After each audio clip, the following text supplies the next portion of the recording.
Alors, bonjour à toutes et à tous. Et si mon PowerPoint fonctionne, bienvenue à ce nouveau webinaire. Et c'est le troisième dans ce cycle de rencontres des auteurs du prix des lycéens allemands. Aujourd'hui, on a la chance d'être accompagné par Patrick Bard, auteur du roman Le secret de Mona, que vous allez découvrir dans quelques instants. Je vous laisse à toutes et à tous le temps de vous connecter et en attendant, comme toujours, un petit point technique. Vous avez plusieurs moyens d'interagir pendant ce webinaire.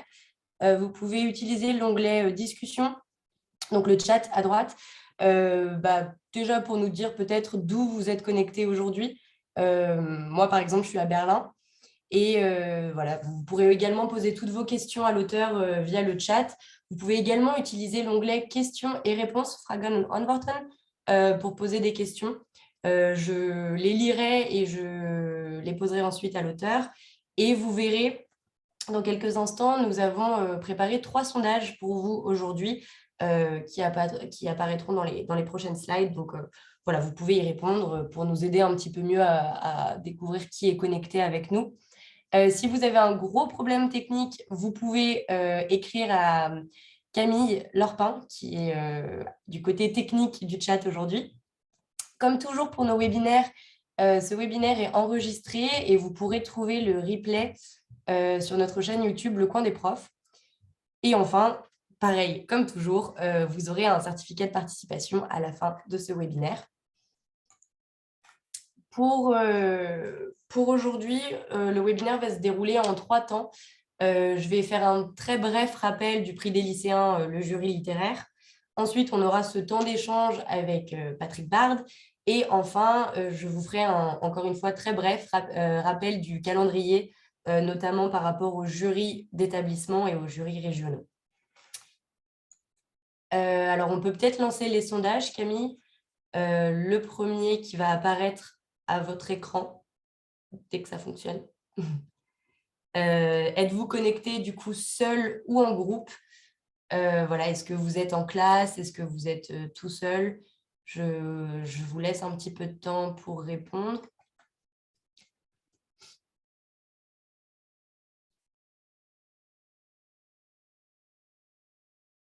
Ouais, on vous laisse le temps de répondre. Ensuite, Camille pourra lancer les 2 autres questions. En même temps, je vous rappelle que pour les commandes de 7, si vous avez déjà acheté les livres lors de votre inscription, vous pouvez encore en commander auprès de l'éditeur Clet. Voilà, vous pouvez choisir de commander un seul livre ou le set de 3 livres, c'est comme vous voulez. Camille, je te laisse lancer le deuxième sondage peut-être. Et si vous ne les avez pas déjà vus, les dossiers pédagogiques pour les 3 romans sont disponibles en ligne sur le site de l'Institut français d'Allemagne. Donc voilà, on vous le remettra dans le chat si besoin. Et donc, deuxième question du sondage, est-ce que vous avez déjà participé à l'une des rencontres? Donc, pour rappel, nous avons rencontré Marie Cellier le 8 novembre et Jean Tévélis le 15 novembre. Donc, voilà, on est sur un moitié-moitié. Donc, il y a des personnes qui participent pour la première fois, il y a des personnes qui ont déjà participé. Et avez-vous déjà lu Le secret de Mona? C'est une grande majorité de oui. Pour celles et ceux qui ne l'ont pas lu, peut-être que vous aurez quelques spoilers. Vous êtes prévenus. Donc voilà, je vous laisse répondre au sondage. Et Camille, dès que tu as assez de réponses, tu me dis pour que l'on continue.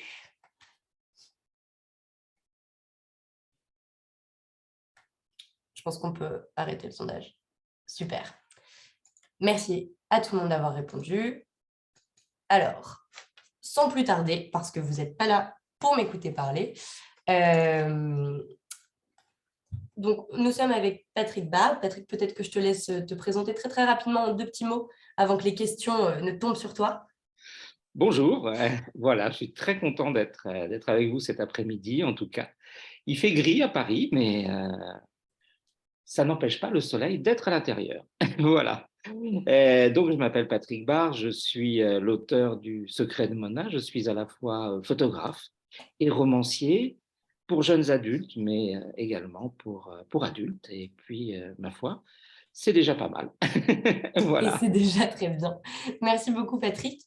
Je vous laisse vous présenter peut-être dans l'ordre, Louisa, si tu veux commencer. Oui, je m'appelle Luisa et je viens du Weilheim, c'est près de Munich. Maya? Je m'appelle Maya et je suis au lycée de Max Planck. Merci. Alors, Anna?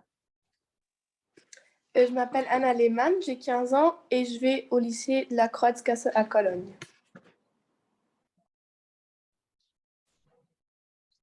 Allez-y, Amélie. Je m'appelle Amélie, j'ai 17 ans et nous allons au Auguste Victoria Gymnasium à Trèves. Et je m'appelle Iska et j'ai 16 ans. Merci. Et Maria, pour finir. Oui, je m'appelle Maria et je vais au lycée Pierre Trudeau à Bar-les-Bains. Super.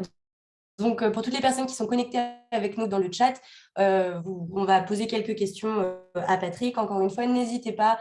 Si vous avez des questions, vous pouvez les écrire dans le chat et nous les traiterons au fur et à mesure. Et je crois que Iska, c'est toi qui commences.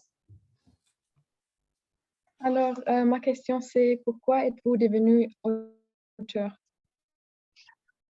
Alors, j'ai commencé ma carrière d'auteur en 1997 par l'écriture d'un roman qui s'appelle La Frontière, après avoir passé plusieurs années en tant que photographe, photojournaliste, à documenter la réalité de la frontière entre les États-Unis et le Mexique. Et je me suis trouvé dans une ville qui s'appelle Ciudad Juárez, et j'ai été le témoin de quelque chose d'assez épouvantable. En fait, dans cette ville de Ciudad Juárez, beaucoup de femmes mouraient, assassinées. C'était lié à la corruption, à l'impunité, au narcotrafic, à la présence de gangs, au machisme. Et au bout d'un moment, 20, puis 30, puis 50 femmes ont été assassinées, puis 100, puis 500, puis 1000, de telle sorte que cette ville a vu naître un mot que maintenant le monde entier connaît. Et ce mot, c'est le mot de féminicide. Il a été prononcé pour la première fois par une féministe mexicaine qui s'appelle Marcela Lagarde pour dire ce qui se passe à Ciudad Juárez a un nom, ça s'appelle un féminicide, un féminicidio. Et le choc pour moi était tellement violent que j'ai décidé de prendre la plume parce que je voyais ces femmes quitter leur bidonville. Beaucoup étaient des ouvrières pauvres qui habitaient dans des bidonvilles à la lisière du désert et qui travaillaient dans des usines délocalisées. Et au péril de leur vie, je les voyais descendre dans la rue pour demander justice pour les femmes assassinées, refuser d'être simplement des victimes et se dresser contre l'injustice. Et je me suis dit à un moment donné que le fait de documenter ce qui était en train de se passer là-bas sous forme de reportage photographique, le fait même d'écrire des textes documentaires, ça n'était pas suffisant. J'avais envie de faire exister ces femmes d'une manière plus présente, plus forte. Et je me suis fait la réflexion suivante, de combien d'articles de presse je vais me souvenir avoir lu à la fin de ma vie? Et la réponse était pas beaucoup, parce qu'en fait, la liberté de la presse et l'exercice de la presse, ça sert essentiellement au débat démocratique.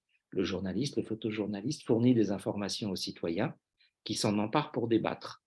Le roman, c'est autre chose. Le roman, c'est construire des personnages d'encre et de papier. Et c'est parce qu'on construit des personnages d'encre et de papier qu'en tant que lecteur, on s'identifie, qu'en tant qu'auteur également, on s'identifie. Et que ces personnages d'encre et de papier vont exister pour nous parce qu'ils sont au centre du roman. Et c'est pour cette raison qu'on va se souvenir d'un roman pendant des années, parfois pendant toute une vie. Et c'est pourquoi j'ai choisi le roman pour parler de ces femmes de Ciudad Juárez, de leur combat. Et parce qu'en fait, un roman, c'est pas juste une histoire. Un roman, ce sont des personnages à qui il arrive quelque chose. Et pour cette raison, on s'identifie. Et pour cette raison, j'ai eu envie d'écrire mon premier roman qui raconte l'histoire de la naissance de ce mot féminicide à Juarez et le combat de ces femmes. Voilà. Super, merci pour cette entrée dans la rencontre. Moi, j'ai une question, c'est comment est-ce que tu te décrirais non, c'est la question d'Iska, pardon. Est-ce que tu as des difficultés qui t'ont fait face lors de ton parcours? Dans mon parcours d'écrivain, Mhm. alors, la plus grande difficulté, c'était d'écrire un premier roman, parce que je n'avais jamais écrit de roman avant, je n'avais pas la moindre idée de la façon dont on s'y prenait pour écrire un roman. Comme la plupart des écrivains, j'étais et je suis toujours un gros lecteur. Il y a souvent un passionné des histoires et un gros lecteur derrière un écrivain, mais ça ne fait pas de vous quelqu'un qui est capable d'écrire un roman, de raconter une histoire. Donc un matin, je me suis mis devant l'ordinateur sans savoir exactement comment j'allais m'y prendre et j'ai, pas à pas, tenté de raconter cette histoire avec les moyens dont je disposais. Et quand j'ai eu terminé, j'ai donné mon manuscrit à lire à un ami écrivain qui s'appelait Thierry Jonquet, parce qu'il est décédé depuis malheureusement, et qui lui m'a dit, écoute, ton histoire, elle est très bien, et si tu l'envoies à un éditeur tel quel, je pense qu'elle sera publiée, il n'y aura absolument aucun problème. Mais pourquoi est-ce que tu ne commences pas ton histoire par le milieu? Ce serait beaucoup mieux. Et j'avais aucune idée de comment faire. Et en même temps, quand il l'a dit, je me suis aperçu qu'il avait totalement raison. Et j'ai été obligé de démonter complètement mon roman, de le remonter dans le sens qu'il m'avait indiqué. Comme je ne savais pas le faire, ça m'a pris 1 an. Et je suis arrivé finalement à mes fins. C'était la première grande difficulté. La deuxième grande difficulté, c'est quand ce roman est sorti, qu'il a été publié, qu'il a été un succès, et que mon éditrice m'a demandé, alors, qu'est-ce que c'est le prochain roman? Et comme j'avais écrit ce roman qui avait eu du succès, mais je n'étais pas capable de, enfin, il n'y a pas de recette en fait pour écrire un roman, j'étais incapable de reproduire quelque chose. Je me suis dit, oh là là, comment est-ce que je vais faire? Donc ça, c'était la deuxième grande difficulté, voilà. Mais d'une manière générale, je ne suis pas quelqu'un qui éprouve beaucoup de difficultés dans l'écriture. J'aime écrire, c'est pour moi un exercice plaisant, euh, sans stress, et au contraire qui m'amène énormément de joie et de plaisir, même si parfois j'écris sur des sujets très noirs. La partie enquête, puisque j'écris, ma littérature est une littérature sociale, une littérature du réel, elle s'appuie évidemment sur une recherche qui n'est pas très loin des enquêtes journalistiques parfois, pour rassembler le matériel nécessaire à l'écriture. Et les difficultés sont en gros celles que rencontre un journaliste qui fait une enquête, pas plus, pas moins.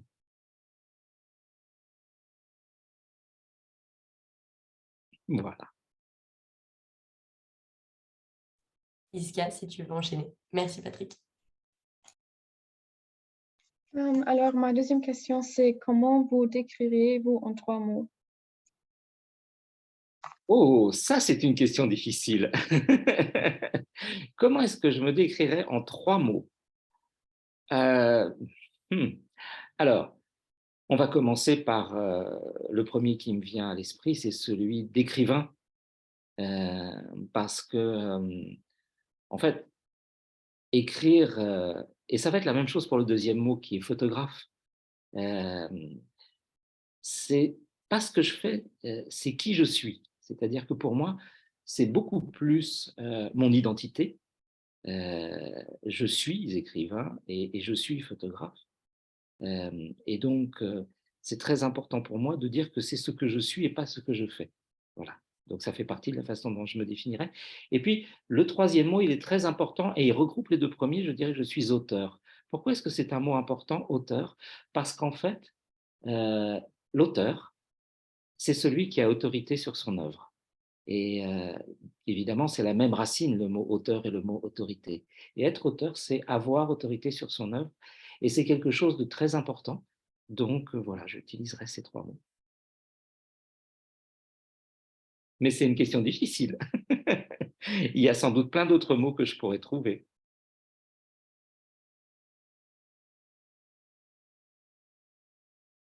Amélie? Alors, avez-vous lu des livres de ce genre dans votre jeunesse? Oui et non. C'est très compliqué parce que dans ma jeunesse, le type de roman que j'écris ne figurait pas au titre des ouvrages estampillés entre guillemets jeunesse. D'ailleurs, je ne suis pas certain de bien savoir en réalité ce que c'est qu'un roman jeunesse. Parce que par exemple, quand j'avais moi votre âge, les romans que je lisais étaient catégorisés en roman jeunesse et aujourd'hui sont catégorisés en roman adulte. Donc c'est compliqué parce que, par exemple, l'un des premiers romans que j'ai lus, c'est Le vieil homme et la mer d'Ernest Hemingway. Or, aujourd'hui, il est dans les romans adultes. Moby Dick d'Herman Melville, qui est également un roman que j'ai lu quand j'étais ado, c'est un roman qui aujourd'hui est catégorisé dans les romans adultes. Donc, c'est difficile de répondre à cette question. Et par ailleurs, je ne sais même pas, comme je disais vraiment, ce que c'est qu'un roman adulte et qu'un roman ado. Je vais donner 2 exemples. La frontière, qui est mon premier roman, qui est un roman adulte dont je parlais tout à l'heure, eh bien, il y a des extraits de ce roman aux Annales du brevet, donc, alors que c'est un roman adulte. Et mon 4e roman, qui s'appelle Orphelin de sang, qui est également un roman adulte, a reçu un prix lycéen. Et Le secret de Mona, que vous m'avez fait l'honneur de sélectionner, est également aujourd'hui nominé en France pour un prix qui s'appelle le prix Michel Tournier et qui est un prix pour des romans adultes. Donc finalement, c'est très compliqué cette question des romans jeunes adultes et cette question des romans adultes parce que je crois que c'est d'abord des catégories qui ont été créées par les maisons d'édition elles-mêmes, mais que pour vous qui êtes lecteur, j'imagine, comme pour moi d'ailleurs, vous vous préoccupez peu quand vous avez envie de lire quelque chose, de savoir si c'est un roman jeunes adultes ou si c'est un roman adulte, vous lisez tout simplement ce que vous avez envie de lire, j'imagine. Et c'est mon cas. Et donc, j'ai des lecteurs adultes et j'ai des lecteurs qui sont de jeunes adultes pour mes romans jeunes adultes. Mais c'est également le cas pour mes romans adultes. Et par ailleurs, quand j'étais, moi, beaucoup plus jeune, il n'y avait pas tous les dispositifs qui existent aujourd'hui et qui facilitent l'accès à la lecture. Les centres de documentation dans les établissements scolaires n'existaient pas. Le nombre de bibliothèques, de médiathèques qu'on voit aujourd'hui est incroyable, mais ça n'existait pas non plus. De telle sorte que si on voulait lire, malheureusement, on n'avait pas d'autre choix que d'acheter un livre. Voilà. Donc, c'était très différent. Merci. On a une question dans le public de Brunhild qui demande si c'est toi qui as choisi la couverture du livre. Oui et non. C'est-à-dire que c'est toujours l'éditeur qui propose une couverture de livre. Et tous mes romans jeunes adultes ont ceci en commun, qu'il n'y a jamais un visage identifiable. Pourquoi ? C'est quelque chose, alors ça par contre ça vient de moi, c'est quelque chose que j'ai demandé à l'éditeur. J'ai demandé qu'on n'impose pas au lecteur un visage. Tout simplement parce que moi, en tant que lecteur, quand je lis un livre, je me fais une idée des visages des personnages du livre. Mais ça n'est pas le même visage que moi je vois et que n'importe laquelle des personnes présentes aujourd'hui voit. Chacun, dans sa propre imagination, va construire un visage. Et je me disais, si on impose en couverture du livre un visage, finalement, on va à l'encontre de l'imaginaire du lecteur. Et donc, j'ai tenu beaucoup à ce que jamais un visage identifiable n'apparaisse sur mes couvertures de romans. Merci beaucoup. Les autres questions sont plutôt basées sur le roman, donc on y reviendra après. Est-ce que, Patrick, tu peux peut-être nous lire ton passage préféré du Allez, livre? alors, ça n'est pas nécessairement mon passage préféré, c'est un passage que j'appelle un passage clé. Ok, et il est à page combien pour les personnes qui nous suivent dans le chat? Alors, on y va tout de suite. On va commencer à la page 75. Super, merci. C'est parti. C'est lui, l'adjudant Chaumeil, qui pénètre le premier dans la maison des Chevaliers à Saint-Guillaume. Ses collègues ont frappé longtemps à la porte. Ils se sont annoncés à grand renfort de « Gendarmerie, ouvrez !» Personne n'a répondu à leur appel. Il n'y a pas un bruit à l'intérieur, rien qu'ils puissent percevoir en tout cas. Réveillée par les injonctions des gendarmes, Monique d'Estivelle se tient sur le pas de sa porte. Elle est encore en robe de chambre et observe la scène éclaboussée par la lumière de drame stroboscopique des voitures qui renvoient des éclats bleutés sur la façade. Soudain, d'un pas décidé, elle s'avance dans la cour. À son tour, elle cogne sur le ventail en criant « Mona, ouvre, on sait que tu es là !» Mais rien ne bouge, rien ne se passe. Chaumeil demande alors à Monique d'Estivelle de reculer.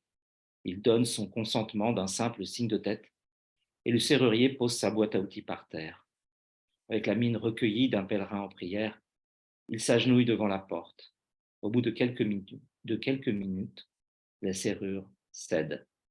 Malgré l'heure, l'adjudant de gendarmerie transpire sous son gilet pare-balles. Il entre le premier, pénètre dans un couloir sombre. Sur sa gauche, une porte ouverte donne sur un salon. Il en détaille le contenu, un vieux canapé, une télé à écran plat, une table, 4 chaises et un siège pour bébé, un buffet. Il remarque qu'en dépit de la vétusté du mobilier, qui semble avoir été récupéré dans une déchetterie ou chez Emmaüs, la pièce, d'une propreté absolue, est impeccablement rangée en dehors d'un parc d'enfants au sol jonché de jouets. Personne. À sa droite s'ouvre une autre porte qui donne sur la cuisine. Devant lui, un escalier, et juste à côté, une autre porte encore fermée, celle-là.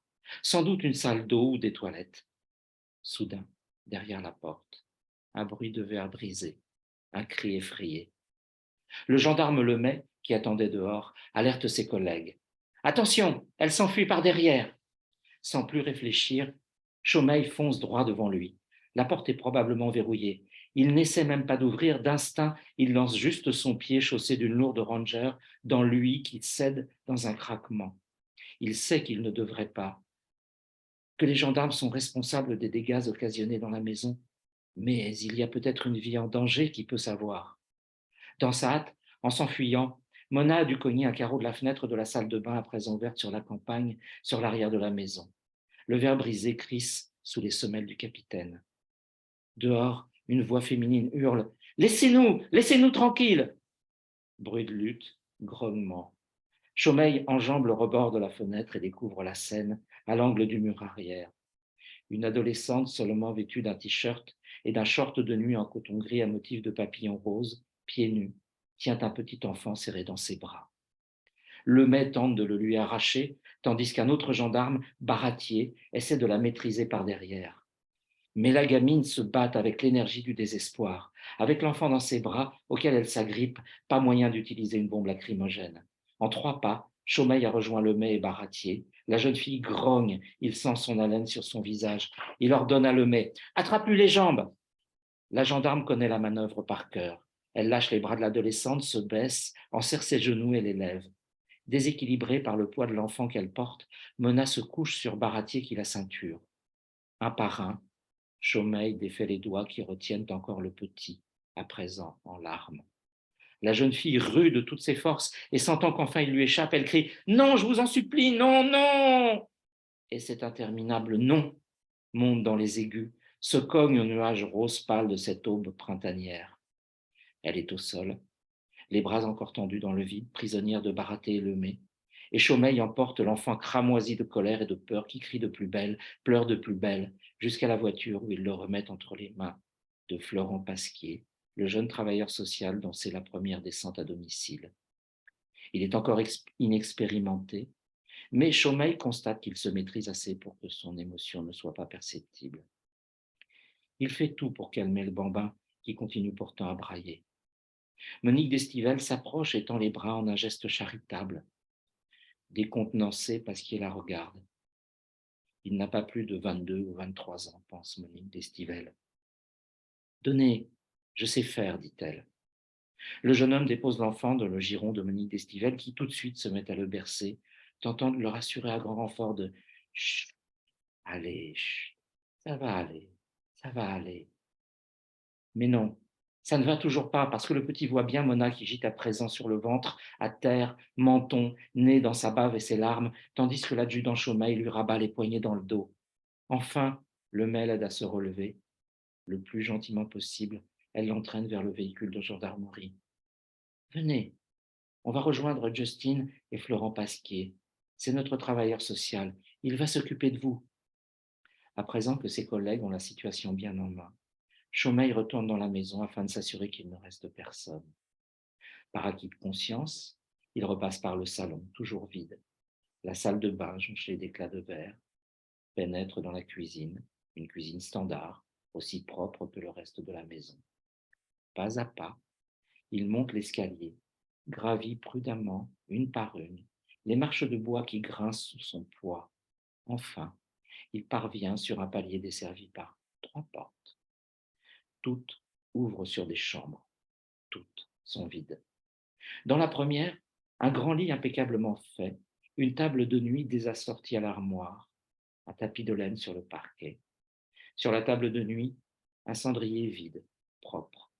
Dans l'air, une vague, très vague odeur de tabac froid, déjà ancienne, comme si la pièce était abandonnée depuis un moment, comme si personne n'y avait dormi depuis longtemps.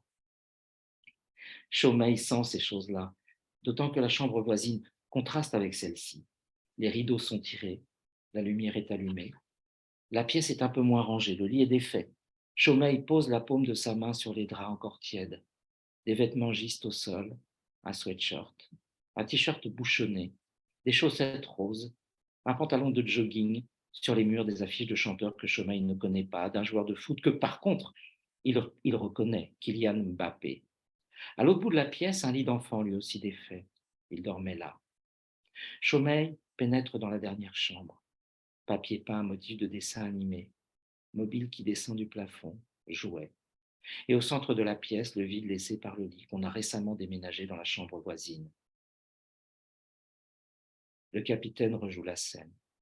Quand les gendarmes sont venus, la première fois, effrayée, Mona a dû déplacer le lit de son petit frère pour l'installer à côté du sien. Visiblement, la mère n'est plus dans les parages. Depuis combien de temps? En secouant la tête, il repasse rapidement dans les autres pièces et finit par remarquer une porte dans le fond de la cuisine. Elle donne sur un garage plongé dans l'obscurité. Les néons clignotent, s'allument en grésillant. En dehors d'un palan au plafond et d'un immense congélateur posé à même le sol de béton brut maculé de taches d'huile. Il est vide. Chaumeil fait demi-tour, pose l'index droit sur l'interrupteur pour éteindre avant de sortir, se fige,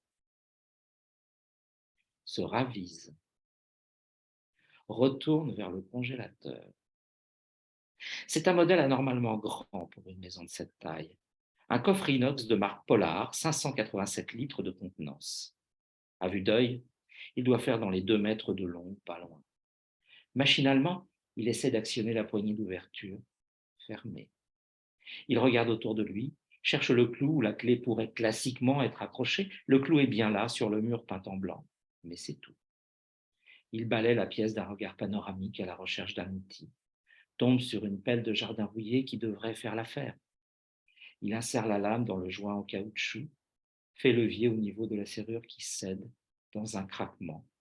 Chaumeil pose la pelle, s'approche, ouvre le congélateur. Voilà.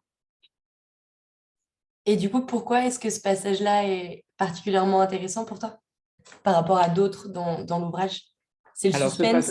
ce passage-là est particulièrement intéressant pour moi parce que c'est vraiment un passage. Effectivement, il porte bien son nom. C'est un passage entre une partie du livre et une autre partie du livre. Et c'est un moment, pardon, c'est un moment décisif pour moi dans l'écriture du livre. Je vais essayer de m'expliquer. Lorsque je me mets à écrire le roman, Le secret de Mona, je crois fondamentalement à tout ce que je vais raconter dans le roman, en essayant de ne pas le spoiler pour celles et ceux qui ne l'ont pas lu. Et donc, jusqu'à ce passage, pour moi, ce que je raconte dans le roman est totalement vrai, est exactement ce qui est en train de se passer. Et au moment où j'écris cette dernière phrase, le gendarme pose la main sur la poignée du congélateur, je m'arrête d'écrire et je me dis, et si? 3 petits points. Et c'est là que je prends la décision de changer de direction. Voilà. Mais moi-même, jusqu'au moment où j'écris cette phrase, je ne sais pas ce que je vais faire et je ne sais pas ce qui va se passer. Donc voilà pourquoi j'ai choisi ce passage-là, et voilà pourquoi il est aussi important pour moi, puisqu'évidemment, si je n'arrive pas à cette phrase, et si je ne me demande pas « et maintenant, qu'est-ce qui se passerait si ?» le roman serait complètement différent. C'est difficile d'expliquer sans, sans spoiler. Ok, Anna, est-ce que tu vas enchaîner? Oui, alors, ce livre est-il inspiré de votre vie ou est-ce uniquement de la fiction? Les deux à la fois. En réalité, j'ai été pendant 6 ans conseiller municipal d'un petit village de la campagne française. Et en fait, bon, j'habitais à la campagne depuis quelques années quand j'ai été élu conseiller municipal. Et je me disais jusque-là, bon, ben ma foi, la campagne, c'est quelque chose de très joli, avec des champs, avec une église, un village.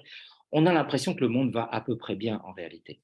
Sauf que quand on exerce un mandat d'élu dans un petit village, et que par exemple on collabore avec le centre communal d'aide sociale, finalement on voit les dessous de la vie quotidienne, et là on découvre que finalement à la campagne il y a autant de problèmes que dans les villes, et que bien là aussi il y a des problèmes de pauvreté extrême, des problèmes de grande précarité, que ce soit des enfants, des adolescents ou des adultes, des familles monoparentales qui ne s'en sortent pas. Et donc, j'ai été au contact de ces réalités-là pendant un certain nombre d'années. Et c'est là sans doute qu'a germé l'idée du secret de Mona. Et ça s'est concrétisé avec un mouvement dont sans doute vous avez entendu parler, qui s'est développé en France et qui s'est appelé le mouvement des Gilets jaunes. Et quand il y a eu le mouvement des Gilets jaunes, je suis allé beaucoup au rond-point pour parler avec les gens. Alors, le mouvement était né d'une taxe qui allait être appliquée au carburant. Mais finalement, quand je parlais avec les gens, beaucoup n'avaient même pas de voiture ou de moyens pour se déplacer dans des zones rurales où les services publics, les services de l'État ne cessaient de partir, de reculer toujours plus loin. Et donc, pour des gens qui étaient déjà précaires, qui par exemple étaient sans emploi, qui n'avaient qu'un vélo, qu'une mobilette, se rendre à l'agence de l'emploi à 40 km, c'était très compliqué. Aller simplement chercher une lettre recommandée à la poste à 15 km de là, c'était compliqué. Et par exemple, l'histoire de la famille de Mona, de la mère de Mona, elle est très directement inspirée de conversations que j'ai eues avec les gens, les gilets jaunes, qui étaient à ces ronds-points et qui me racontaient leur vie de difficultés. Et tout ça a servi à alimenter le roman. De même que mes conversations avec une adjudante de gendarmerie en France, qui m'a beaucoup aidé pour la réalisation du roman. Et quand je lui ai raconté le début de l'histoire que je voulais raconter, elle m'a dit, mais vous savez, moi, quand j'étais en poste dans les Vosges, en Lorraine, j'ai eu ce cas-là, exactement le même cas, avec 2 petits garçons qui sont restés isolés, seuls chez eux. Et donc, on a dû les aider. Et elle m'a raconté, de son côté également, toutes les, finalement,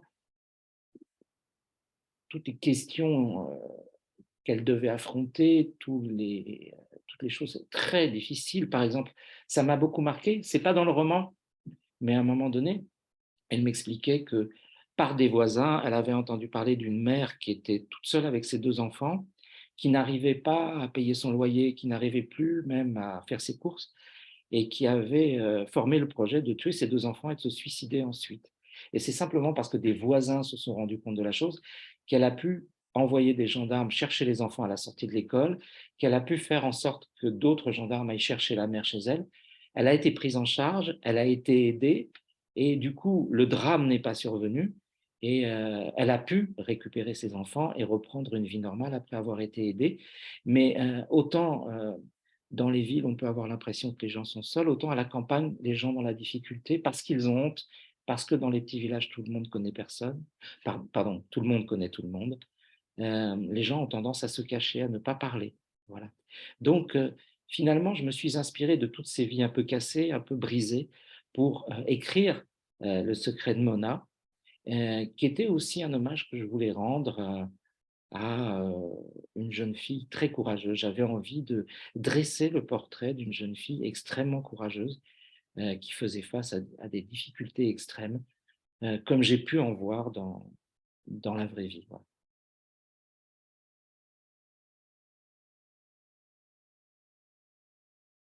Maya? Oui.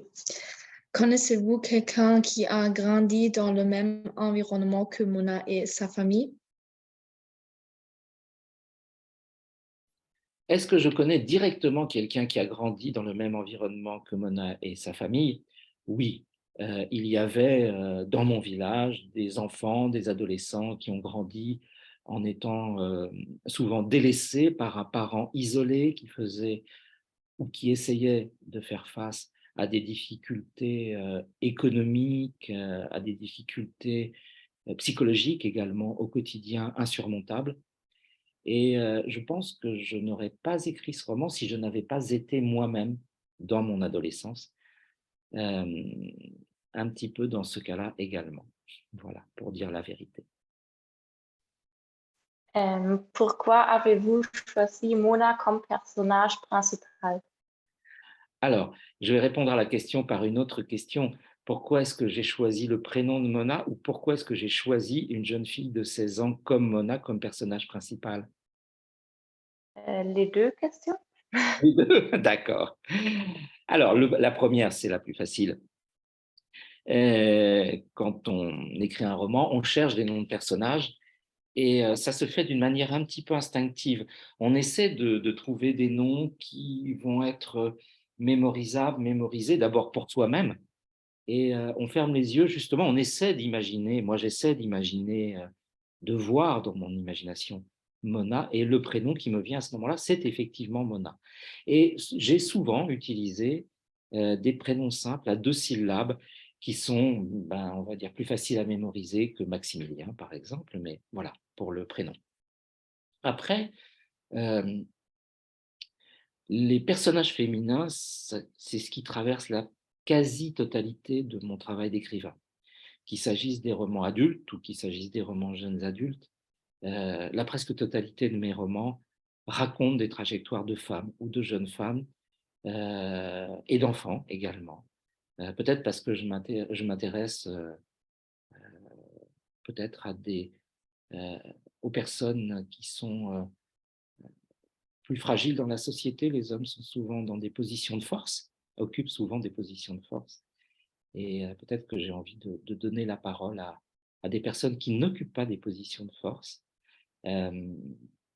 Peut-être aussi que, c'est ce que je disais tout à l'heure, moi j'ai grandi dans un milieu qui ressemblait beaucoup à ça, donc j'ai eu envie d'en parler, mais j'avais envie vraiment, encore une fois, de construire le portrait, de construire le personnage, de faire le portrait d'une jeune fille extrêmement courageuse qui affronterait des difficultés majeures et qui essaierait à bras le corps de saisir l'ensemble de ces difficultés et de s'en sortir avec les moyens qui sont les siens. Voilà.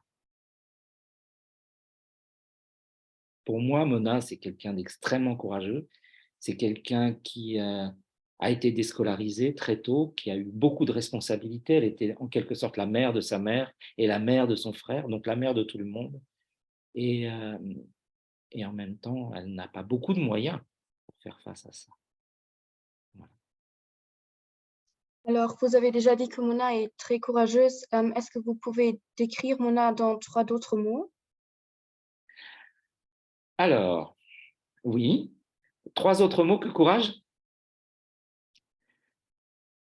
Mona est forte. Elle est forte parce que pour affronter ce qu'elle doit affronter, il faut être extraordinairement fort. Mona est perdue également. Oui. Et elle est perdue parce qu'elle est, et c'est le 3e mot, seule. Oui. Oui. Ça va très bien. Merci.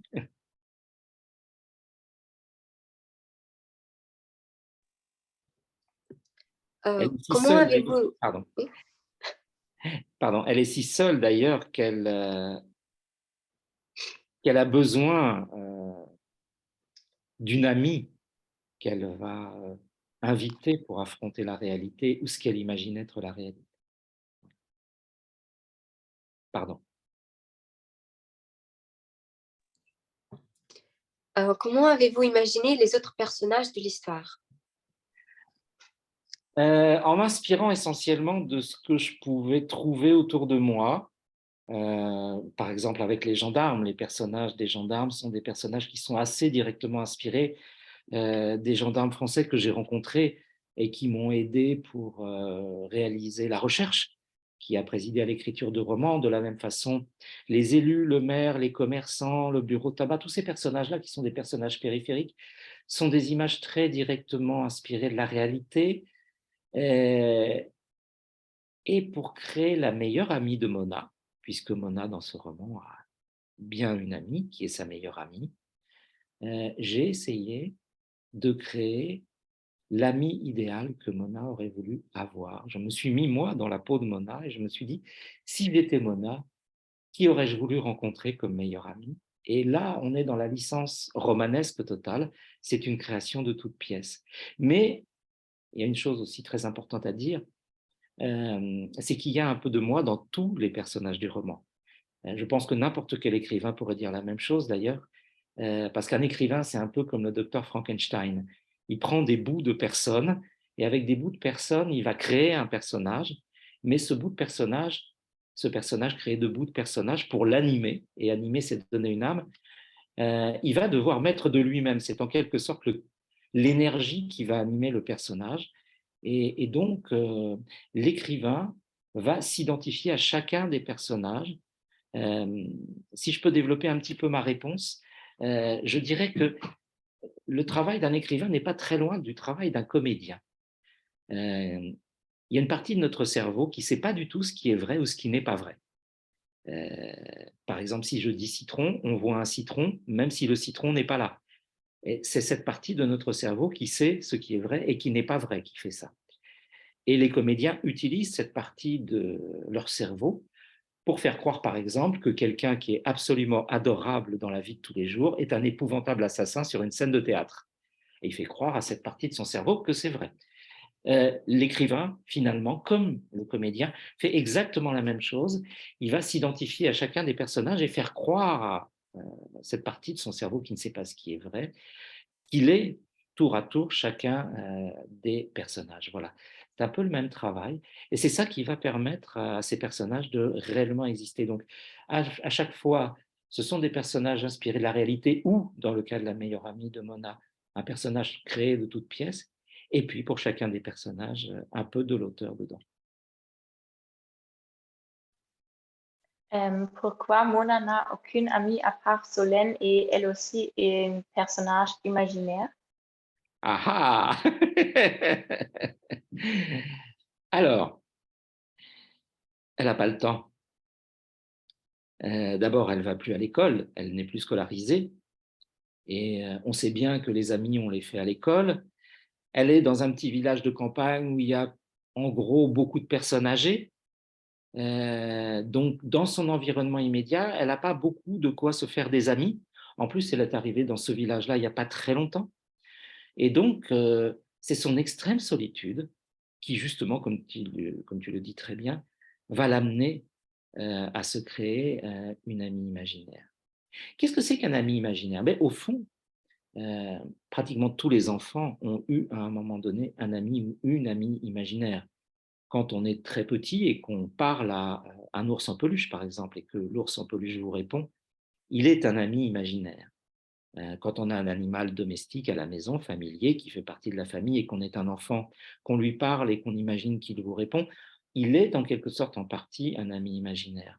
Et puis, beaucoup d'enfants ont par ailleurs un ami imaginaire avec lequel ils partagent des choses.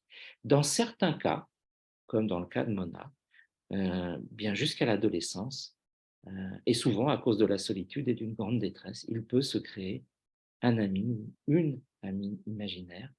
Et c'est le cas de Mona, puisque vraiment, elle n'a ni le temps, ni l'occasion, ni l'opportunité, malheureusement pour elle, de partager sa peine et ses problèmes avec des amis de son âge.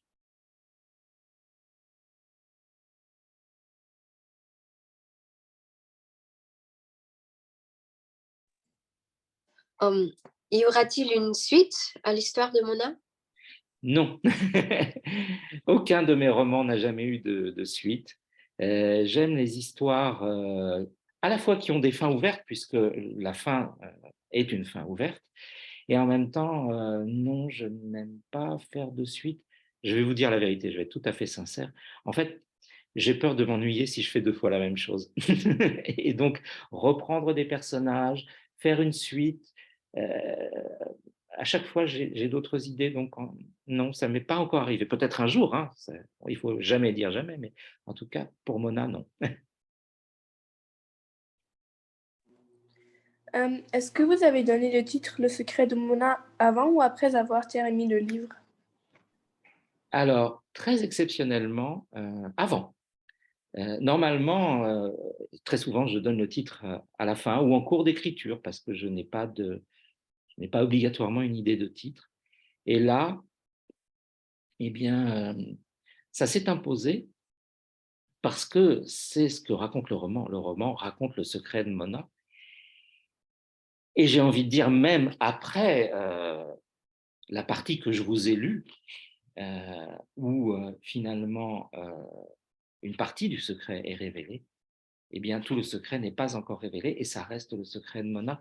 Et donc, pour moi, on est dans le secret de Mona du début jusqu'à la fin du roman. Voilà. Donc, dès le départ, pour moi, c'était raconter le secret de Mona.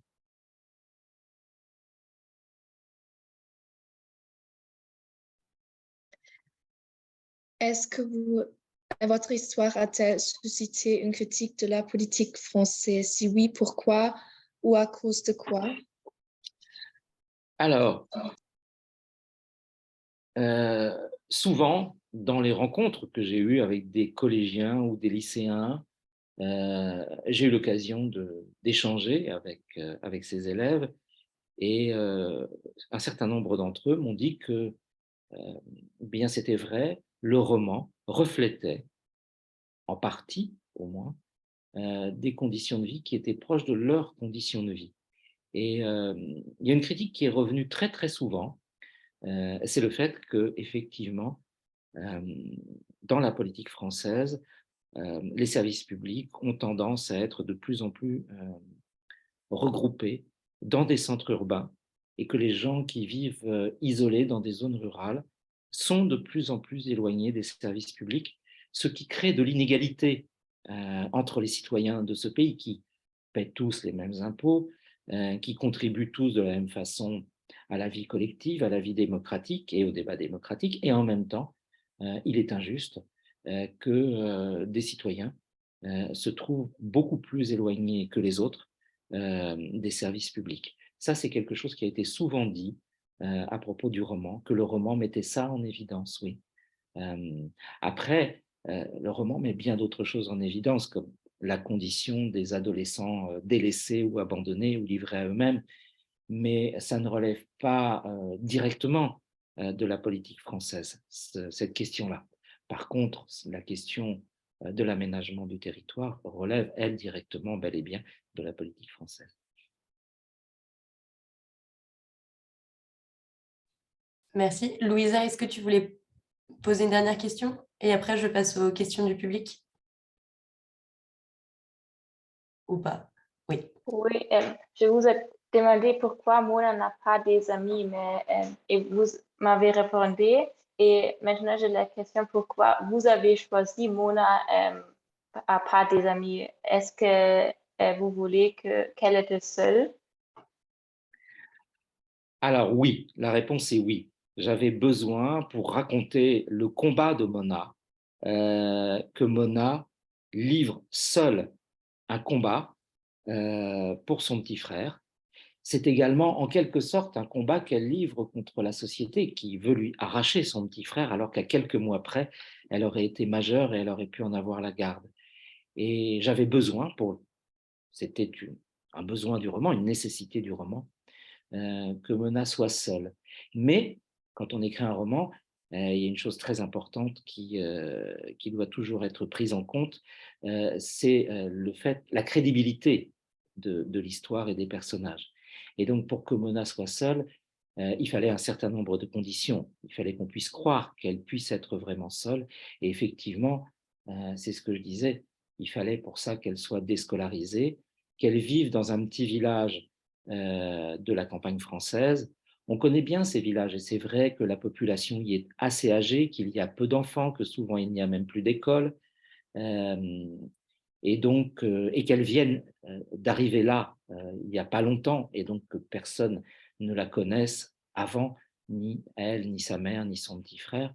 Et on voit d'ailleurs très souvent, parce que les loyers, parce que les propriétés à l'achat dans les villes sont très chères, on voit très souvent des petites maisons, des centres-bourgs qui n'ont pas de terrain, qui ne sont pas très bien aménagés, loués par des populations qui sont des populations plus fragiles, plus défavorisées, tout simplement parce que c'est loin de tout, donc c'est pas cher, donc c'est accessible. Voilà.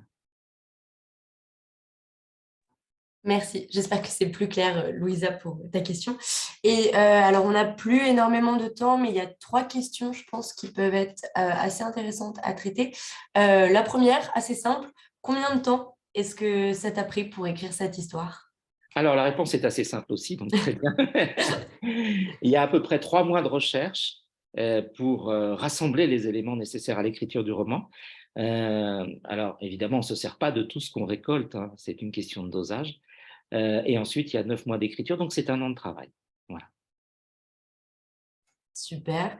Ensuite, donc, de Dilara, la question est de Dilara, et c'est assez intéressant, c'est si tu pouvais choisir à quel événement de l'histoire du Secret de Mona est-ce que tu aurais aimé assister ou participer? Un ou plusieurs d'ailleurs. Un ou plusieurs, d'accord. Celui, je pense, auquel j'aimerais le plus assister est un événement qui n'est pas dans le roman, mais qui est induit par la fin ouverte du roman, c'est-à-dire le moment des retrouvailles entre Mona et son petit frère, et le moment où elle serait enfin autorisée à s'occuper de son petit frère, où elle aurait l'autorité parentale. Ça, c'est un rêve, j'adorerais assister à ce moment-là. Voilà. Et sinon, évidemment, l'autre moment, c'est le moment où Mona sort du déni. Et c'est le début de sa reconstruction. C'est lent, c'est douloureux, c'est compliqué, mais ça ouvre sur l'avenir. Très bien. Et une dernière question qui, je pense, termine bien par rapport au roman. Une question de Nico qui dit quel est ton message principal au lecteur avec ce roman? Mon message principal, c'est pas une question si facile d'ailleurs, parce qu'il y a plusieurs messages à l'intérieur du roman. Mais s'il y en a un que je veux vraiment faire passer, c'est celui de lutter contre l'indifférence. Ce que raconte ce roman, c'est quelque chose qui est arrivé à une jeune fille très courageuse parce qu'en fait, l'entourage n'a pas pu ou n'a pas voulu voir ce qui se passait. Et ce que vit Mona et son combat est la conséquence à la fois d'une somme d'indifférence individuelle et d'indifférence collective. Et donc, si j'ai un message à faire passer, c'est celui-là, oui. Ok, super. Merci. Donc, ce qu'on va faire, parce que je n'ai pas complètement fini, je veux faire un petit point calendrier. Et ensuite, Patrick, je te redonne la parole pour ton mot de la fin pour les élèves, si tu as des conseils à leur donner ou sur le prix des lycéens. Donc, je te laisse y réfléchir pendant 2 toutes petites minutes, le temps que je fasse ce point calendrier qui va aller très vite si ça fonctionne.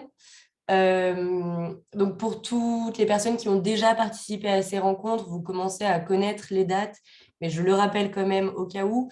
Les jurys d'établissement pour le prix des lycéens prennent fin le 10 février 2023. Les jurys régionaux sont organisés du 1er au 8 mars 2023. Le jury fédéral avec les 16 délégués se tiendra en ligne le vendredi 31 mars. Et la remise du prix du coup à l'auteur gagnant sera vendredi 28 avril à la Foire du Livre de Leipzig. Toutes les adresses, ce sont les adresses de vos interlocuteurs dans les lenders, donc ce sont les attachés de coopération pour le français. Si vous avez un doute, vous pouvez m'écrire. Pour rappel, ce webinaire, comme les 2 précédents, sont disponibles en ligne, en replay, sur la chaîne YouTube de l'Institut français d'Allemagne. Et j'ai fait très vite. Normalement, c'est terminé. Et donc, je te rends la parole, Patrick, pour un petit mot de la fin.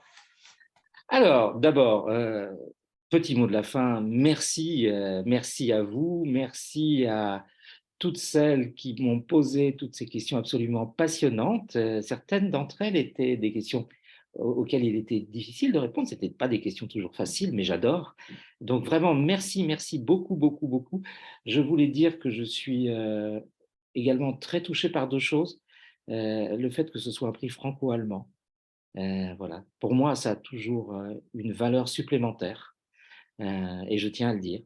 Et puis, que ce soit un prix de lecteur, parce que ce sont les plus beaux prix et le simple fait de participer à ce prix et de vous rencontrer est déjà un prix en soi.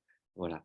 Et la dernière chose que je dirais, c'est que, en parlant de conseils ou en parlant de la façon dont on regarde un roman, c'est qu'un roman, au fond, pour moi, en tout cas, n'est pas qu'un roman, c'est quelque chose à la fois de plus simple et de plus fort. En réalité, pour qu'un roman existe, il faut que l'auteur fasse un travail d'empathie pour ressentir à la place de ses personnages ce que ces personnages ressentent, de telle façon que les lecteurs puissent s'identifier et ressentent à la place des personnages ce que les personnages ressentent. Et je crois qu'au fond, un roman, c'est un transmetteur d'empathie entre l'auteur et les lecteurs. Voilà.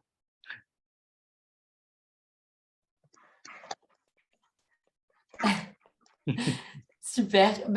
Donc, merci à Amélie et Eska et votre classe pour le bel applaudissement. Merci encore à Patrick et puis merci à toutes les personnes, bon, déjà à nos intervieweuses évidemment, et à toutes les personnes qui étaient connectées aujourd'hui.